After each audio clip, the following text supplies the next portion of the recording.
방문해 주셔서 감사합니다. 여러분 모두 행복한 일만 가득하세요. 구독과 좋아요는 큰 힘이 됩니다. 고금소총 야담전설, 오늘의 이야기 시작합니다.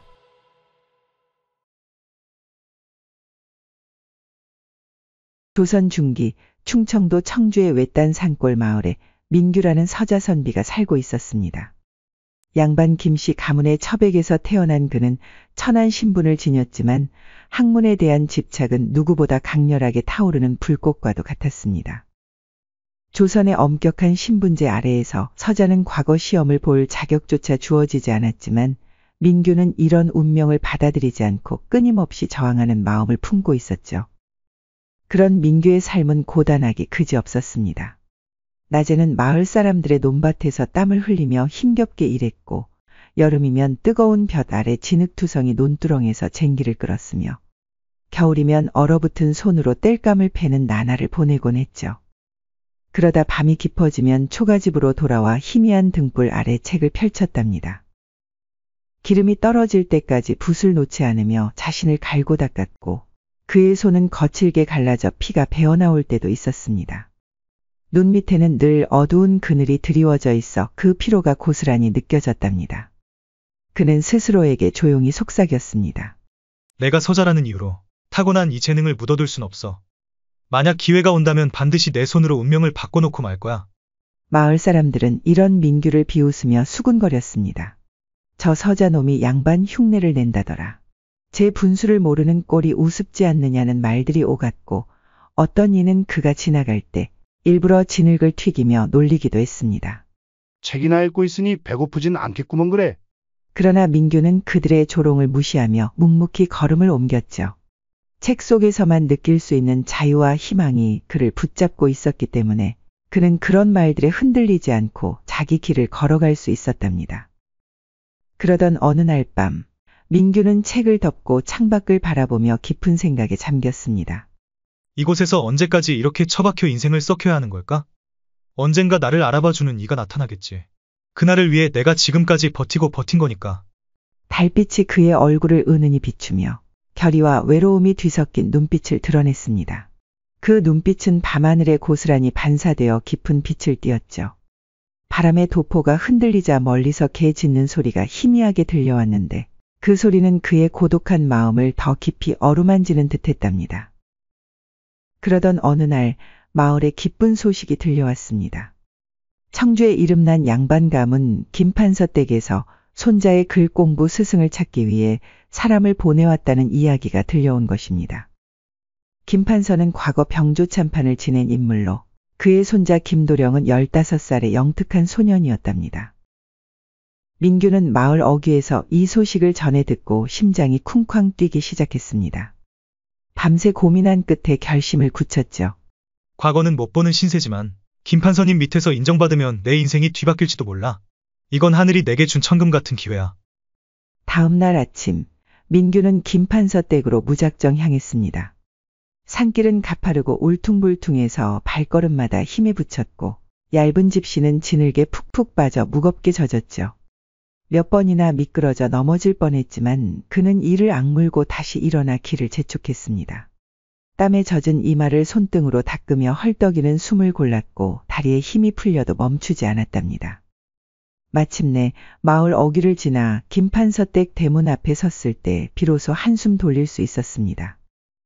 그리고 잠시 후 마주한 광경은 놀랍기 그지없었는데 높은 담장과 기와지붕이 끝없이 이어진 으리으리한 대저택이 마치 초라한 자신을 비웃기라도 하는 듯 우뚝 서서 그를 내려다보고 있는 것이 과히 장관이었습니다. 잠시 후 하인이 문을 열고 그를 안으로 안내했고 긴 복도를 지나 드디어 김판서 앞에 서게 되었답니다. 백발이 성성한 김판서의 눈빛에는 위엄이 넘쳤지만 그 깊은 곳엔 알 수 없는 슬픔이 묻어 있었죠.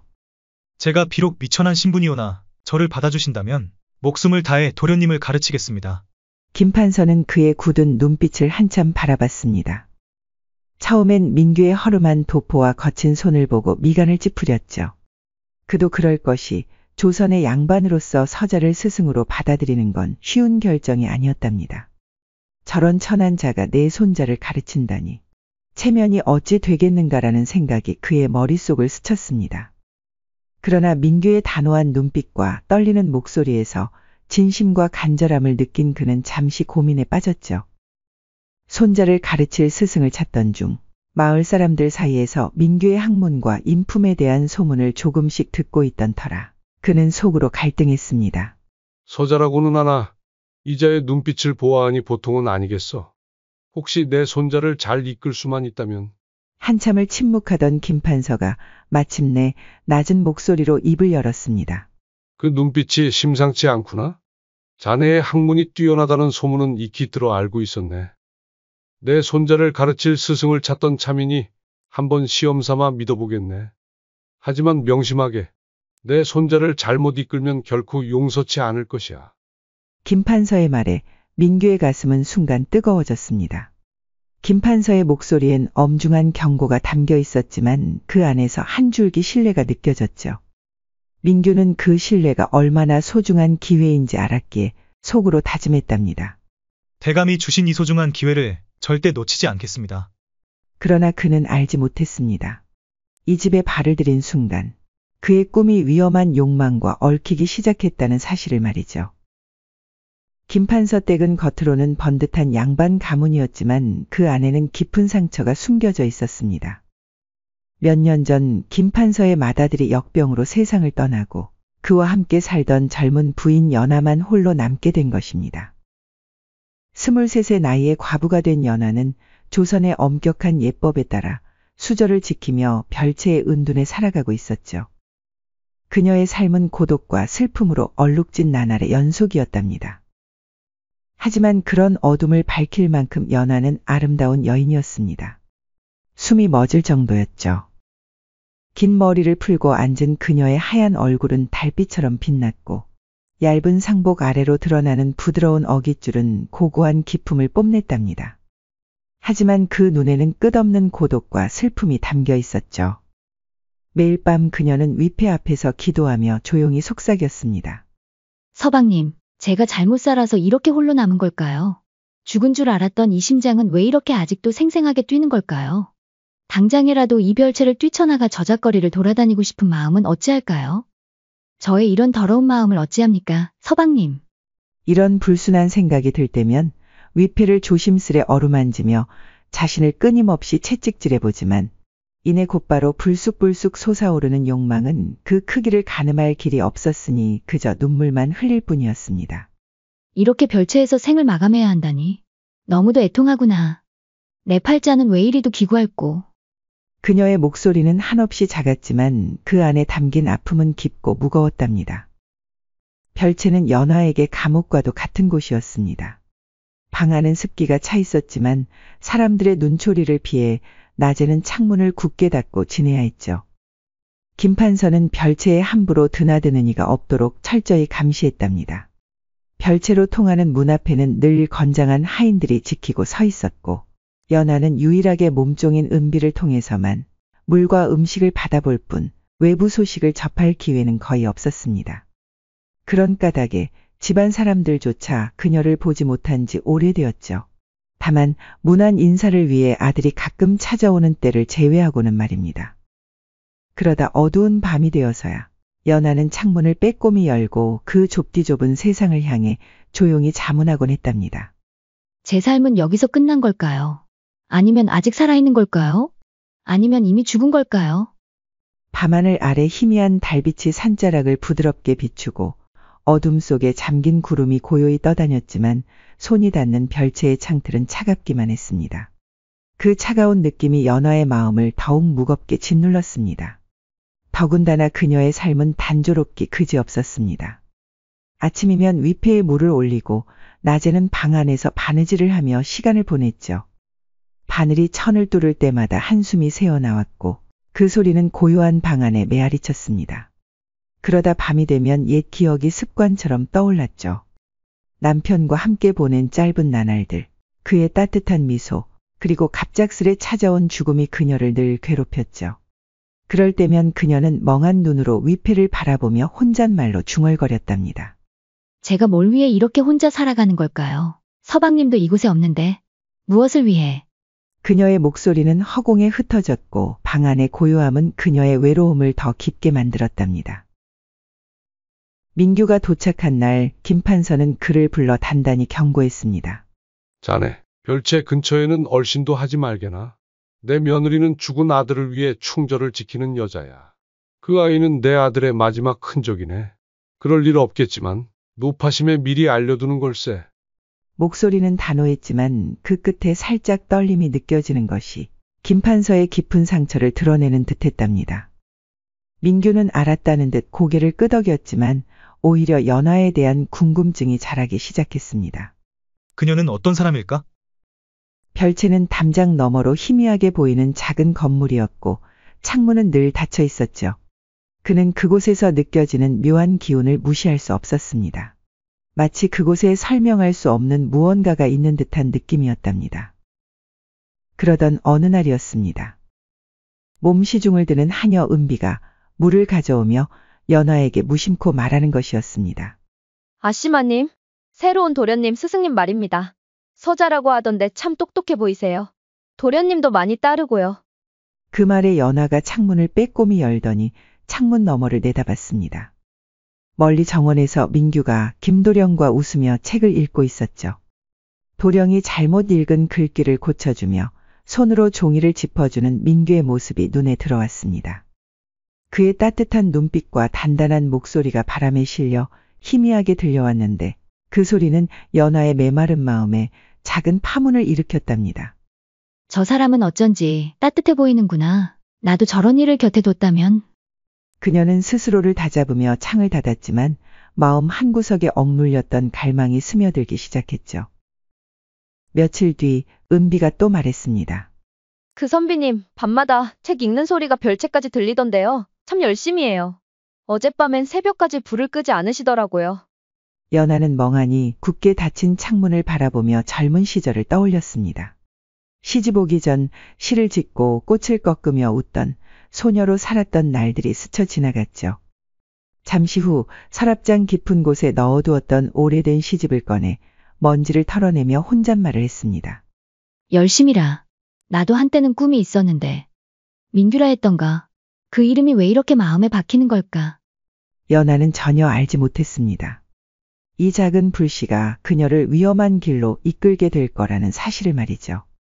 하지만 그녀의 마음속엔 이미 민규라는 이름이 어느새 깊이 뿌리내렸고 그 이름은 그녀에게 묘한 운명의 예감을 안겨주고 있었답니다. 가을이 깊어진 어느 밤, 민규는 도령과 정원에서 공부를 마치고 바람을 쐬러 나왔습니다. 달빛이 환하게 비추는 밤이었고 정원은 고요했으며 나뭇잎이 바람에 스치는 소리만 희미하게 들려왔죠. 그러다 그는 별채 근처를 지나게 되었답니다. 김 판서의 경고가 머릿속을 스쳤지만 무언가에 이끌리듯 발걸음이 멈추지 않았습니다. 별채 창문이 살짝 열려 있었고 그 틈으로 새어나온 희미한 빛이 그의 시선을 끌었답니다. 그때 빛이 새어나오는 창 너머로 연하가 보였습니다. 그녀는 검은 상복 대신 얇은 백저고리를 입고 촛불 아래 앉아 있었죠. 긴 머리를 풀고 빗질하는 모습은 마치 그림처럼 아름다웠고 달빛에 비친 하얀 목덜미와 부드러운 어깃줄이 숨막힐 만큼 매혹적이었답니다. 촛불은 그녀의 얼굴에 따뜻한 빛을 던졌고 얇은 저고리 아래로 희미하게 드러나는 몸의 윤곽이 민규의 시선을 완전히 사로잡았습니다. 저 여인은 사람이 아니라 마치 하늘에서 내려온 소녀 같구나. 어느새 그의 숨소리는 거칠어지기 시작했답니다. 손끝이 저도 모르게 떨렸고 자신도 알지 못한 채 창가에 다가가 창틀에 손을 얹었죠. 그 순간 연하의 모습은 민규의 마음을 뒤흔들며 모든 이성을 앗아가는 듯했습니다. 바로 그때였습니다. 연하가 고개를 돌렸고 두 사람의 눈이 마주쳤죠. 연하의 눈빛에는 놀라움과 함께 억눌린 열기가 깃들어 있었답니다. 그녀는 황급히 창을 닫으려 했지만 손이 잠시 멈칫하며 민규를 더 깊이 바라보고 있었습니다. 그 시선은 불꽃처럼 뜨거웠는데 민규는 온몸이 달아올라 그 열기를 도무지 이길 수가 없었습니다. 연하 또한 심장이 쿵쾅거리고 온몸이 간질거리며 무언가 끌어올라 저절로 몸이 들썩거리는 것이 아니겠습니까? 그 짧은 순간 두 사람 사이에는 말로 설명할 수 없는 강렬한 끌림이 흐르고 있었던 것입니다.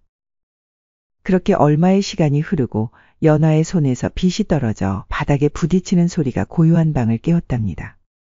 그 소리에 순간 정신이 번쩍 든 민규는 황급히 자리를 떠났습니다. 아, 안 돼.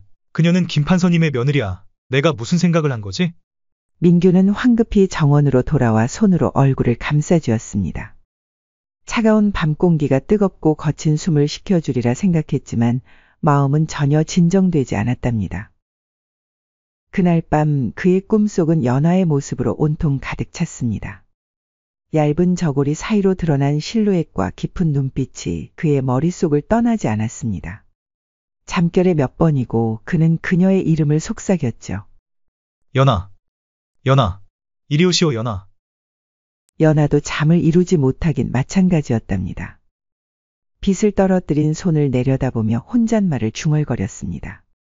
그 선비가 나를 뚫어져라 쳐다보고 있었어. 왜 나를 그렇게 봤을까? 그 순간 끓어오른 불덩이는 무엇이었을까?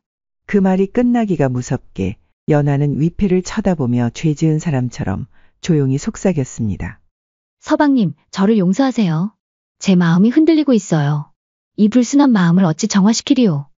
그녀의 마음속에서 죄책감과 욕망이 뒤엉켜 소용돌이치며 그녀를 괴롭혔습니다. 그 혼란스러운 감정에 이끌리듯 자리에서 일어나 천천히 창가에 다가가 창문을 빼꼼히 열고 창 너머를 바라봤죠. 민규가 떠난 자리에 달빛 아래 희미하게 남은 발자국이 눈에 들어왔습니다.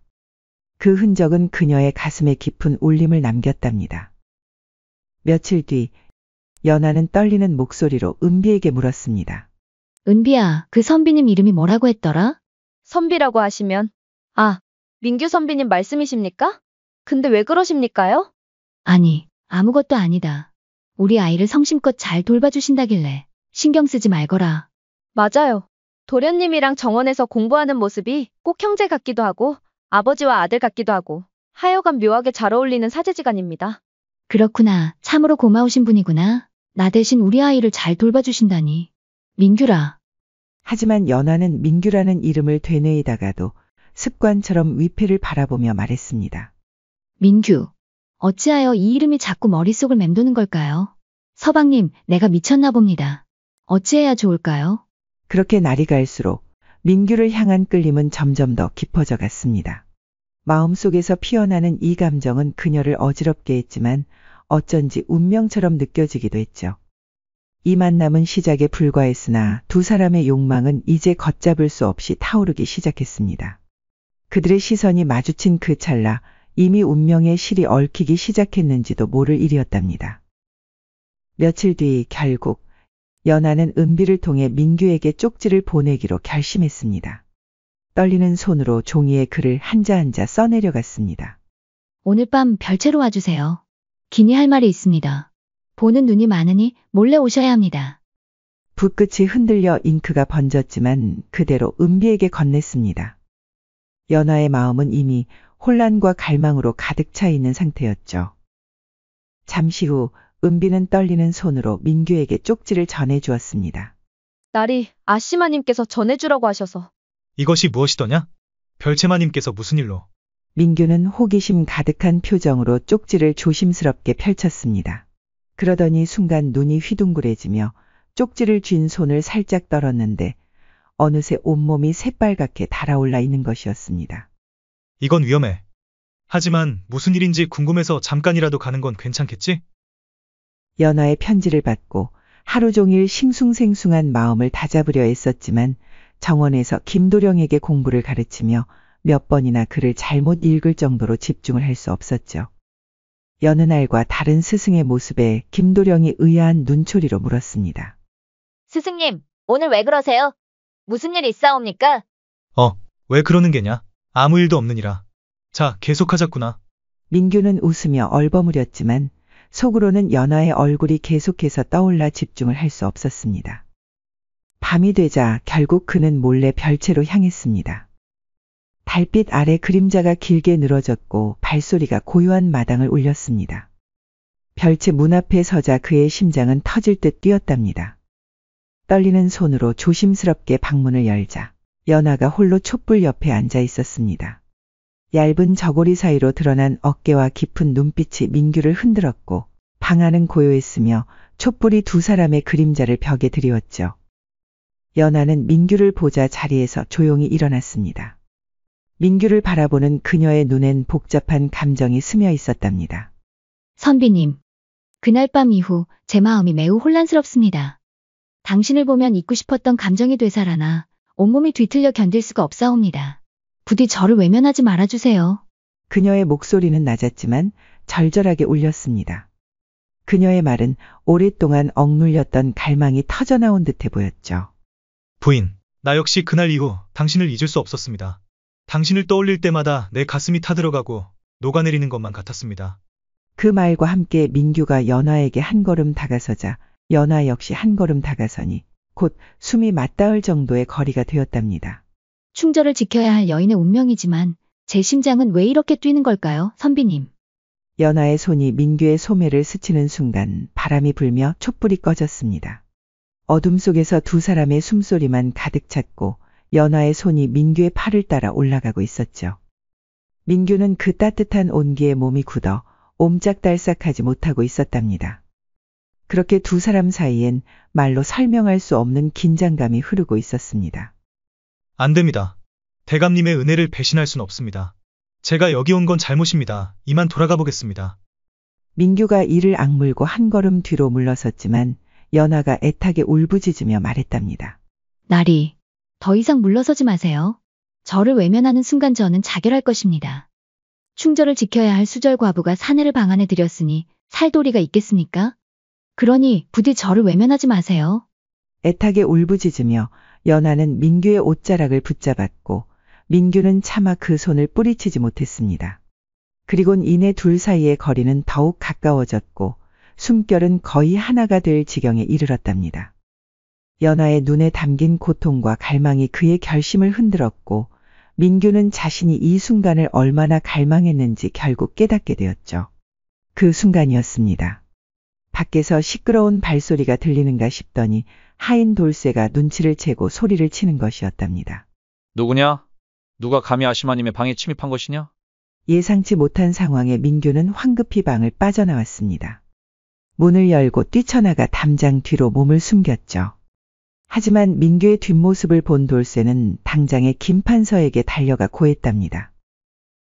연아는 급히 문을 닫고 차마 문고리에서 손도 떼지 못한 채 벌벌 떨며 그 자리에 주저앉아 버렸습니다. 내가 무슨 짓을 한 거지? 나는 물론이고 이제 선비님은 끝이로구나. 연아는 한동안 손으로 얼굴을 감싼 채 후회의 한숨만 몰아쉴 뿐이었습니다. 그렇게 이 밤의 선택이 모든 걸 뒤바꿀 운명의 불씨였고 두 사람의 마음은 이미 돌이킬 수 없는 길로 들어서 있었죠. 잠시 뒤 김판서가 민규를 불러 세웠습니다. 날이 선 얼굴로 대청마루에 앉아 있었고 손에는 단도가 쥐어져 있었으며 눈은 분노로 이글거리고 있었습니다. 민규는 그런 분위기에 압도된 나머지 자기도 모르게 마루 앞에 무릎을 턱하고 꿇었답니다.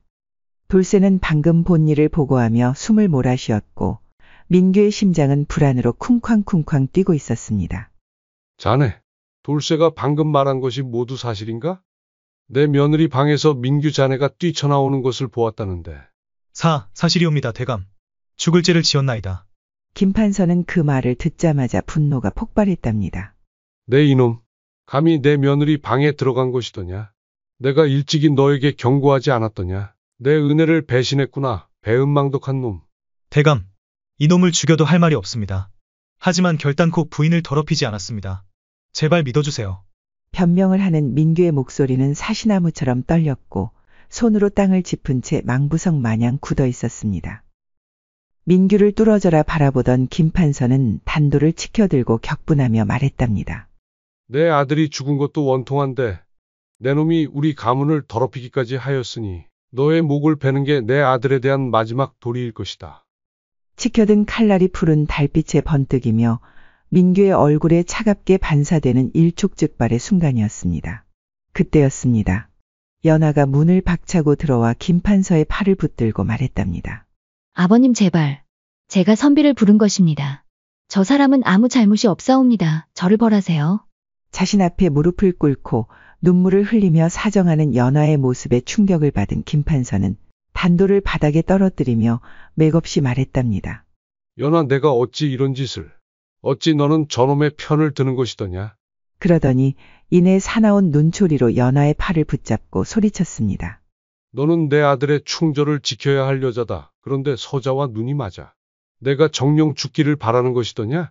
분노에 찬 김판서는 연하의 팔을 더욱더 옥죄었고 그녀는 고통에 얼굴을 찡그렸답니다. 저도 제 마음을 막을 수 없었습니다. 하지만 더럽히진 않았어요. 제발 선비님을 살려주세요. 연하의 눈물이 바닥에 떨어져 작은 웅덩이를 만들었고 그녀의 목소리는 애원으로 가득 차 있었답니다. 김판서는 분노와 슬픔에 몸을 떨며 연하를 일으키려 했지만 그녀는 김판서의 손을 거칠게 뿌리치며 저항했답니다. 네가 이럴 줄 알았다면 차라리 내 손으로 일찍이 널 죽였을 것이다. 아버님 마음대로 하십시오. 이제 저는 더 이상 살고 싶은 마음이 없습니다. 그 말에 김판서는 분노를 더 이상 참지 못하고 돌쇠에게 명령했답니다. 여봐라, 돌쇠야. 네, 주인마님. 이 시간 이후로 별채엔 개미 한 마리 드나들어선 안 될 것이다. 물과 밥도 들이지 말거라. 알겠느냐? 예, 알겠사옵니다. 그리고 은비 저 아이도 창고에 가두고 굶기거라. 마님을 제대로 모시지 못한 죄를 엄히 다스릴 것이다. 알겠느냐? 분부 받잡겠나이다, 나리. 그리고 김판서는 민규의 멱살을 잡고 바닥에 맺히며 말했답니다. 이놈은 당장 멍석마리를 해 매질한 뒤 마을 밖으로 쫓아내거라.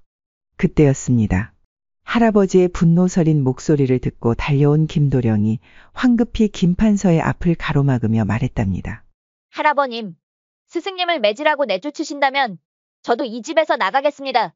아버님 같으신 분을 이렇게 잃을 순 없습니다. 김판서의 옷자락을 붙잡고 눈물을 흘리는 손주를 보며 김판서는 마음이 흔들렸습니다. 이에 한참 동안 손으로 이마를 짚고 한숨을 내쉬며 고민하던 그가 이내 단호히 말했답니다. 얘야, 가문의 체면이 먼저다.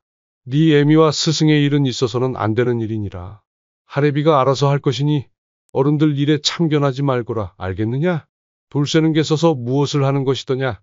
어서 도련님 방으로 매시지 않고. 예, 나리, 분부 받잡겠나이다. 도련님 어서 가셔요.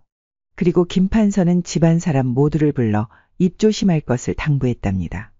오늘 보고 들은 일은 밖으로 절대 발설해서는 안 될 것이야. 우리 가문의 명예가 달린 일이니 위아래를 막론하고 명심해야 하느니라. 그리고 저 서자놈은 방 안에 가두고 내 명이 있기 전까지는 한 발짝도 움직이지 못하게 하거라. 알겠느냐? 네, 주인마님. 하지만 다음 날 간밤에 있었던 일은 아침이 되기도 전에 마을 전체에 퍼져 있었는데 마을 사람들 모두의 공공연한 비밀인 듯 저마다 수군거리기 바빴죠. 글쎄 어젯밤에 말이야. 김판서 댁 며느리가 서자와 눈이 맞았다는군 그래. 천박하게 말이야. 심지어 오후가 되자 문중 어른들이 몰려와 비난을 쏟아내기 시작했답니다. 수전을 지키지 못한 여자를 어찌 가문에 두느냐? 우리 가문의 수치인이 당장 두 사람을 내치거라. 김판서는 더 이상 이 상황을 참지 못하고 결국 민규를 끌어내 매질한 후 마을 밖으로 쫓아내버렸습니다. 민규는 그렇게 비바람이 몰아치는 밤길을 떠났고 도포는 젖어 무거웠으며 발은 지늘게 빠져 걸음을 옮기기 힘들었죠. 그는 마을 경계 근처의 작은 동굴에 몸을 숨겼고 그곳에서 비를 피해 숨을 골랐답니다. 그날 밤 김판서는 최후의 결단을 내렸습니다. 연하는 더 이상 내 며느리가 아니다. 내 손으로 연하를 죽이고 가문의 수치를 싣겠다. 그렇게 모든 게 무너지는 순간이었지만 운명은 아직 신비로운 손길을 준비하고 있었답니다. 이른 새벽 김판서는 별채에 갇힌 연하를 찾아갔습니다. 한 손에 단도를 들고 말이죠. 모든 것을 끝내러 간 것이었습니다.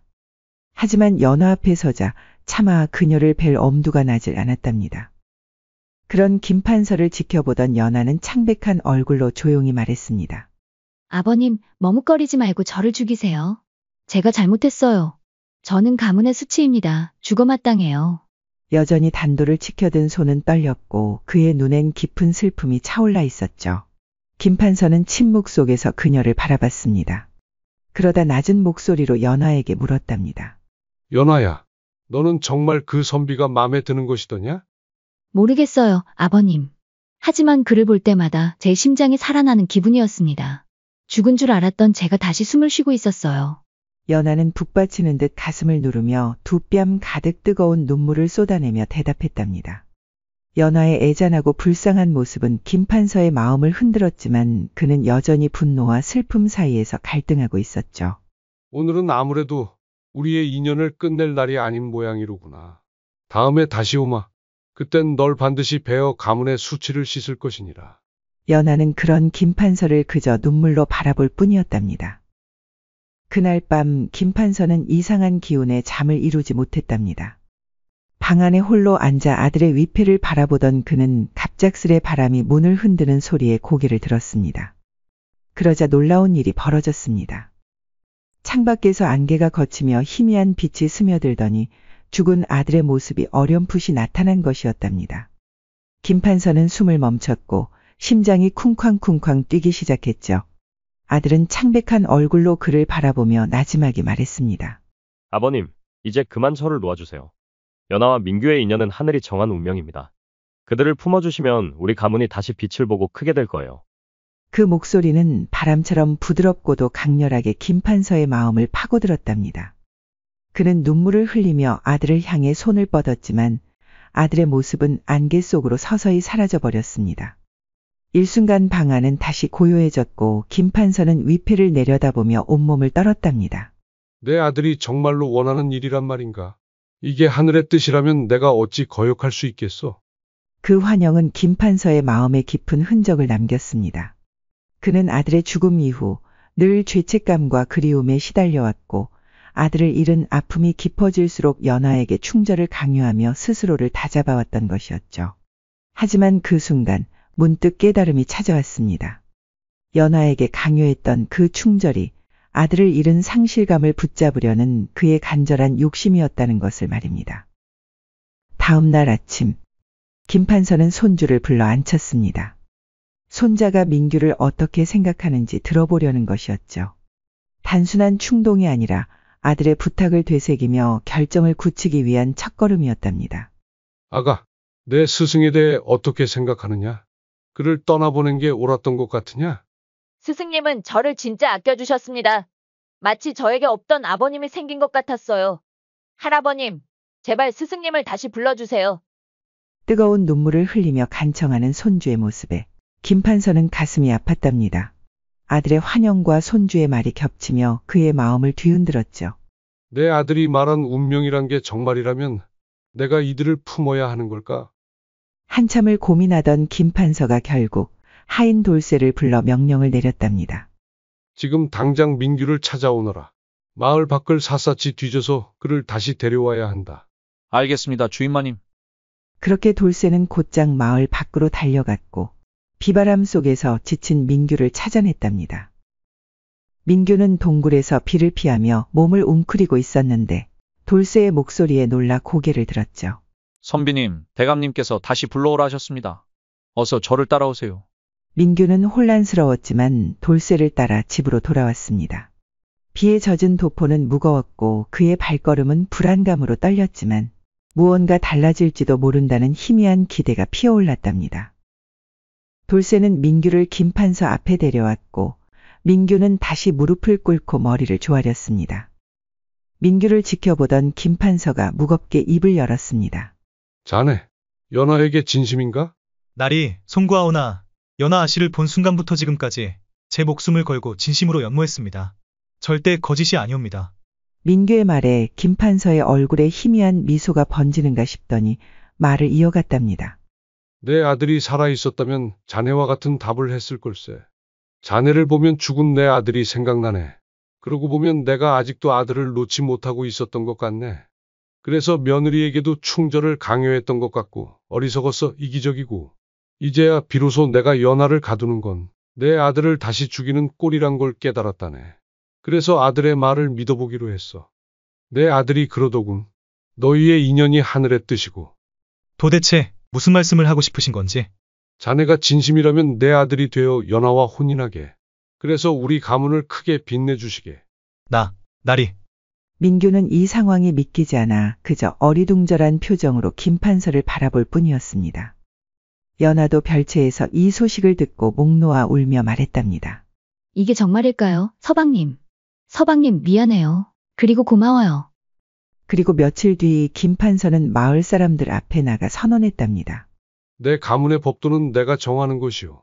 민규는 이제 내 아들이고 연아는 그의 아내가 될 것입니다. 이는 하늘의 뜻이니 누구도 거역할 수 없는 것이오. 이 시간 이후로 이 일로 나를 노하게 하는 이가 있다면 엄벌을 면할 수 없을 것이오. 다들 알겠소? 하지만 비난은 쉽게 수그러들지 않았죠. 양반 체면이 땅에 떨어져도 유분수지. 어찌 이런 법도가 있단 말이오? 어떤 이는 돌을 던졌지만 김판서는 단호했답니다. 그는 아들의 환영을 믿었고 그 믿음이 그의 결정을 굳건히 지탱해줬기 때문입니다. 얼마 뒤 민규는 김판서의 양자로 입적돼 양반 신분이 되었고 과거에 급제까지 하며 가문의 이름을 드높이게 되었죠. 또한 연아와 혼인 후 김판서를 친아버지 이상으로 극진히 모시며 효를 다하였답니다.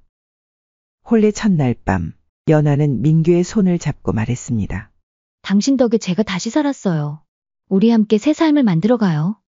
세월이 흘러 민규는 병조참판으로서 나라에 큰 공을 세웠고 그의 이름은 조정에 울려 퍼졌습니다. 연아는 현명한 아내로 가문을 안정시켰고 그들의 자손은 훗날 대대로 번영하며 김씨 가문을 과거의 영광을 넘어 새로운 전성기로 이끌었답니다. 아들의 환영이 말한 대로 이 인연은 하늘의 뜻이었고 가문은 다시 빛을 보며 크게 됐습니다. 여러분, 사랑과 은혜는 때론 위험한 갈등을 낳았지만 신비로운 운명과 진심이 길을 열었답니다. 주변의 소중한 사람에게 마음을 전해보는 건 어떨까요? 별채 과부와 서자의 운명을 뒤흔든 치명적 사랑 이야기. 오늘 이야기는 여기까지입니다. 여러분 모두 행복한 하루 되시기 바랍니다. 다음 시간에 더 재미있는 이야기로 찾아오겠습니다. 구독과 좋아요, 알림 설정 부탁드립니다. 더 재미있는 이야기를 원하신다면 다음 동영상과 추천 동영상 꼭 시청 바랍니다. 감사합니다.